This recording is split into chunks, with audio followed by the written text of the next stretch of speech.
All right, here we are, section 5.5. Title is Apply the Remainder and Factor Theorems.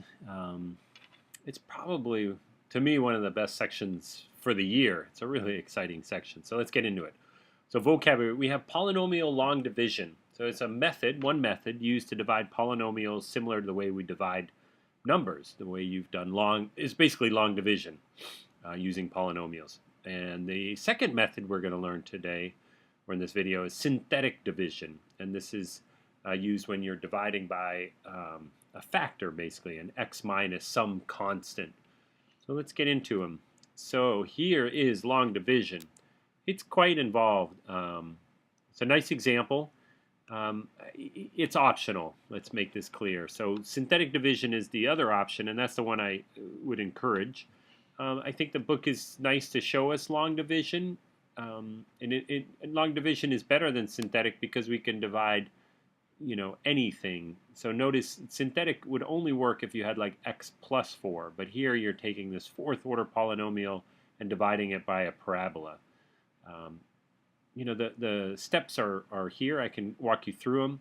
So you put up this nice long division symbol. You put the polynomial inside the long division symbol. You put the quadratic that you're dividing by out here.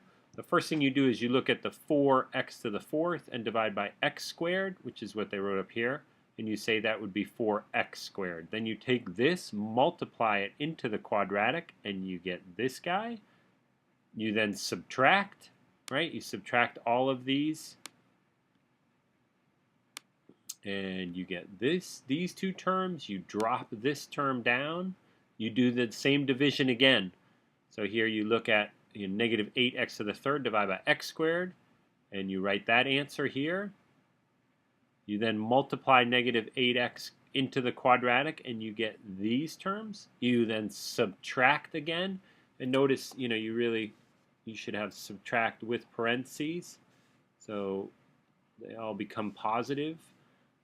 And you drop the 18 down, and you divide again the 5x squared by x squared and get 5. You multiply 5 back into the quadratic. You get all of these. You subtract, and you have a remainder. So here's your final result. If I take a fourth order polynomial, divide by a quadratic, I get a quadratic with a remainder. I'm hoping you're not too frustrated and discouraged. Again, nice to see long division of polynomials. But let's switch gears right now to synthetic. So again, just make it clear, I will not ask you to do this in our class, but I'm glad that we got a little exposure to long division. So for synthetic, before we start, we got to talk about the remainder theorem. Again, nice to see theorems and nice for you to get that exposure.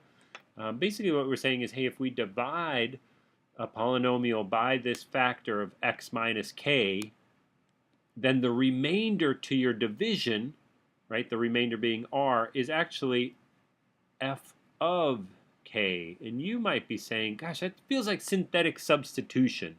And that's exactly what they're talking about. So if I decide to take this third order polynomial and divide by this factor, x plus 2, and I like putting parentheses around my factors, then you should say, hey, that's basically I can do that using synthetic substitution. So it's like plugging in negative 2. Right? If I set the factor equal to 0, I would solve for negative 2. So let's do synthetic. The 1 drops. We multiply by negative 2. We add. We multiply. We add. And I know you guys are really good at this. 18. Final answer is 21. So what is that? What does this do for us? Well, again, if I take this third order polynomial and I divide by x plus 2, the answer, now watch how these numbers, this coefficient here becomes 1x squared plus 2x.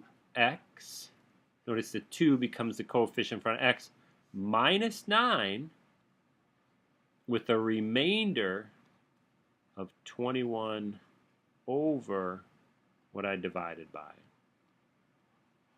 So you should say, wow, that's just like the last example, right? That's exactly how we presented the long division.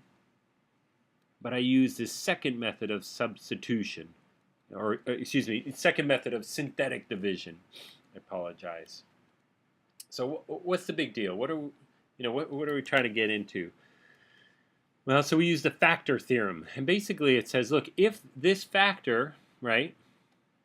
If this is if this factor, like if I took a polynomial and I factored it, then this value k would be an x-intercept, and meaning then this value k would give me, if you plugged it in the function, a y value of 0, right? So a true factor, if I could factor a polynomial, set it equal to 0, and solve, those solved answers, the k answers, would give y values of 0. So what happens here is they say, okay, let's factor this third order polynomial completely, given that they already gave you a factor of x minus 3. And so, you're saying, and you can see down here, like in the final answer, they're saying take this third order polynomial, and they're giving you that it's already factored x minus 3. They're saying, what's left over? What goes in here? Then hopefully you, from your multiplication, know that this has to be some quadratic, x squared, x, and I know that, but I don't know the coefficients. Well, that's what the synthetics division does for us. So again, because this x minus 3 is a factor of f of x, you know that f of 3 must equal 0. I mean, you can already put this answer 0 here if you want. Let's see how this works. So this, I put a 3 here, and again, you hopefully are keeping track. The factor is x minus 3, then I divide using 3. I drop the 2, I multiply and get 6, I add -5, multiply, get -15, add, get -12, multiply, get -36, add, and I get 0. It has to be 0, right? If this is a factor, basically if I were to plug 3 into this equation, the answer would be 0, and that means it's an x-intercept, which means it's a factor. So what are we doing?